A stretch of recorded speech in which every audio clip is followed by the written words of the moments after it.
எல்லா புகழும் இறைவனுக்கே. கோயம்புத்தூர் பகுதியில் நெல் அதிகமாக உற்பத்தி ஆகிற நிலங்கள் இருக்கிற பகுதிமா.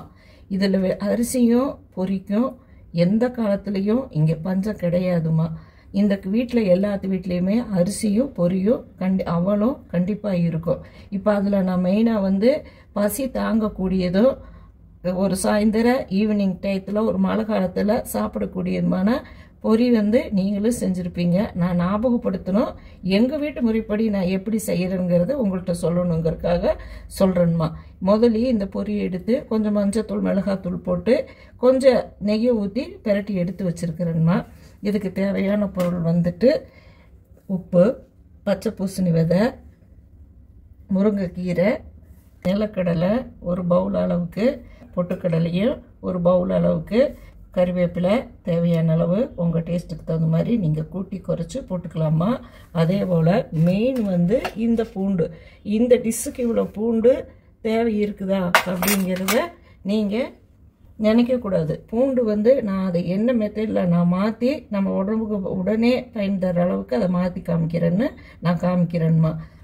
இது நான் வீட்லேயே உருக்கி வச்சுருக்கிற நெய்யுமா. முந்திரி காரத்துக்கு சாம்பார் தூள் எடுத்திருக்கேன், மஞ்சள் தூள் எடுத்திருக்கேன். இது இதெல்லாம் சாப்பிட்ட பிற்பாடு நிலக்கடலைன்னு சாப்பிட்டா கூட அடிஷ்னலாக கொஞ்சமாக வெள்ளை சாப்பிடுவோம்.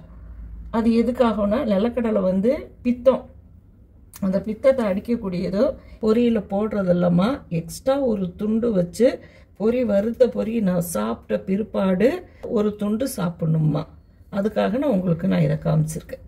ஒரு துண்டு வெள்ளை பக்கத்தில் வச்சுட்டு சாப்பிடுவோம். நீங்கள் டீ காஃபி வச்சு சாப்பிட்றவங்க வெள்ளத்தை அவாய்டு பண்ணிவிட்டு பொரி சாப்பிட்டுட்டு டீ காஃபி உங்களுக்கு எது சாப்பிட பிடிக்குதோ அதை நீங்கள் சாப்பிட்டுக்கலாம்மா.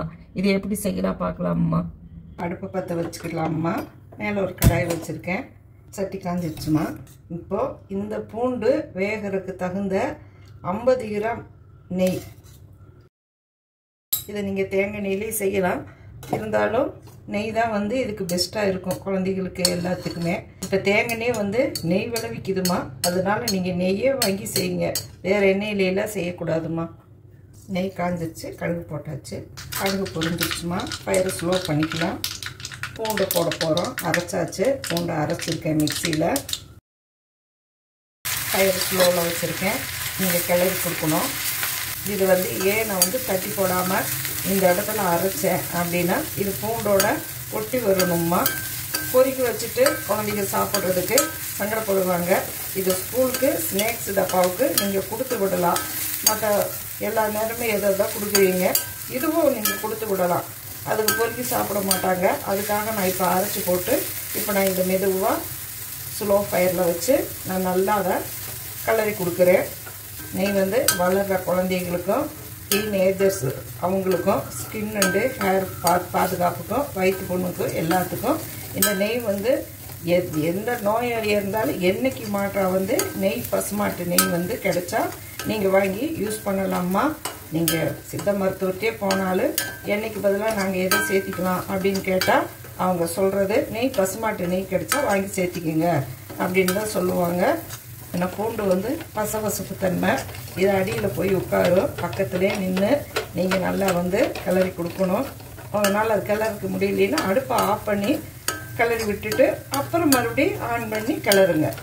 பிகினர்ஸ்க்காக நான் இதை உங்களுக்கு சொல்லி கொடுக்குறேன். நம்மளோட கல்ச்சர் ஒரு பசிக்கும்போது என்ன வெரைட்டியெல்லாம் சாப்பிட்டாங்க அப்படிங்கிறத செஞ்சு காமிக்கிறேன். இதை செய்ய தெரியாதா, இந்த அம்மா இதை செஞ்சு காமிக்கிறாங்க அப்படின்னு நீங்கள் நினைக்கக்கூடாது. இப்போ பெண் குழந்தைங்க அவங்க எவ்வளவோ லட்சக்கணக்கில் வெளியில் போய் சம்பாதிக்கிறாங்க. அவங்களுக்கு சமையலுங்கிற ஒரு கலை விட்டு போச்சு. அவங்களுக்கு டெக்னிக்கலாக என்ன செய்ய தெரியும் அதை அவங்க செய்கிறாங்க அவங்க சாமர்த்தியத்தில். ஆனால் பசிக்கும்போது அவங்களுக்கு எதாவது செய்ய தெரியணும். பிகினர்ஸ்க்காக நான் இதை சொல்லித்தர்றேங்கம்மா. நல்லா வாசம் வந்துருச்சுமா. எங்கள் வீட்டுக்காக இதை நான் அதிகமாக இந்த பூண்டை சேர்த்திருக்கிறேங்கம்மா. நீங்கள் இது கூட்டி குறைச்சி போட்டும் செய்யலாம், போடாமையும் செய்யலாம்மா. இதில் போட போகிறது நெறியான முருங்கைக்கீரைம்மா. தீயை குறைச்சலாம் வச்சுக்கோங்க. இதுக்கு கறிலி போட்டுக்கலாம்மா. நெய் பற்றி வண்டிம்மா, அதனால் கொஞ்சம் தேங்காய் நெய்யை நான் சேர்த்திட்டேன். பச்சை பூசணி விதை பாருங்கள், முந்திரி, இதுக்கு தேவையான சால்ட் போட்டுக்கலாம்மா. உங்கள் வீட்டுக்கு தகுந்ததை நீங்கள் போட்டுக்கோங்க. ஒரு 2 கிராம் 3 கிராம் அதே போதுமானதாக இருக்கும். முன்னாடியே வறுத்து வச்சுருக்கிறேன், சுத்தம் பண்ணி வச்சுருக்கேன் வேர்க்கடலை ஒரு பவுல் போட்டுக்கலாம். பொரிக்கடலை அது ஒரு பவுல் போட்டுக்கலாம். இந்த இடத்துல மஞ்சள் தூள், இது எங்கள்கிட்ட இருக்கிற சாம்பார் தூள்மா போட்டுக்கிட்டேன் காரத்துக்கு. இது எல்லாமே கலந்து கொடுக்க வேண்டியதுதான். பொரியில் முதல்லையே கொஞ்சம் மஞ்சத்தூளும் கொஞ்சம் காரப்பொடி கொஞ்சம் எண்ணெய் ஊற்றி கலக்கி வச்சுருக்கேன். அதனால் இந்த இடத்துல காரம் வந்து கம்மியாக போட்டிருக்கிறேன்மா. இதுக்கு பிடிச்சி வர்றதுக்காக உப்பும் போட்டாச்சு, காரமும் போட்டாச்சு.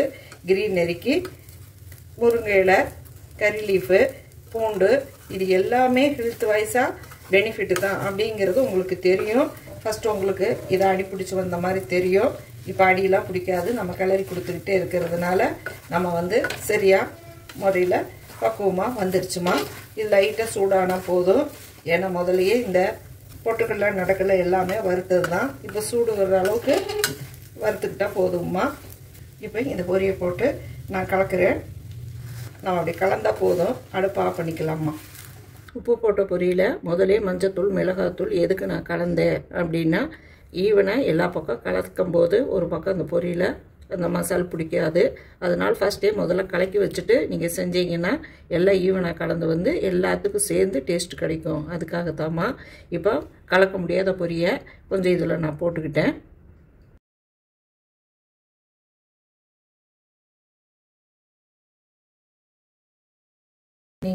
நீங்கள் செய்யணுன்னா ஒரு பெரிய பாத்திரத்தில் செய்யுங்கம்மா. நீங்கள் இப்போ வந்து கலக்கிற முறை வந்து கலந்த பொரி கலக்காத பொரி ரெண்டையும் ஒரு பெரிய நீங்கள் எதில் ஸ்டோரேஜ் பண்ண போகிறீங்களா அதில் போட்டுக்கோங்கம்மா. நல்லா மூடணும்னு இல்லைம்மா, மூடி மேலே வச்சுட்டு மேலே இங்கே எலி வர்ற மாதிரி நல்லா குலுக்கிக்கணுமா. இதை இப்போ குலுக்கி காமிக்கிறது பாருங்க.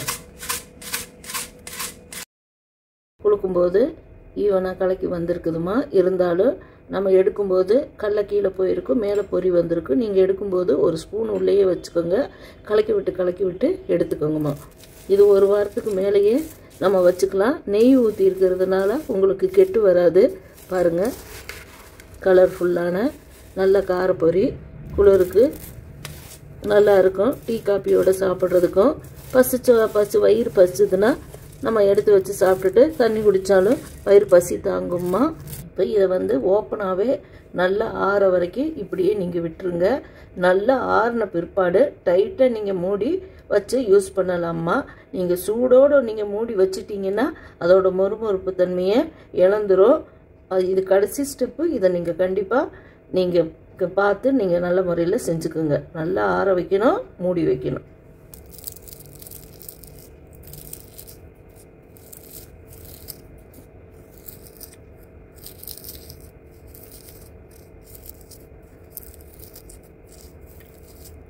இந்த க்ரீனரியோட முறுமுறுப்பு தன்மை சத்தம் உங்களுக்கு கேட்டிருக்கும்.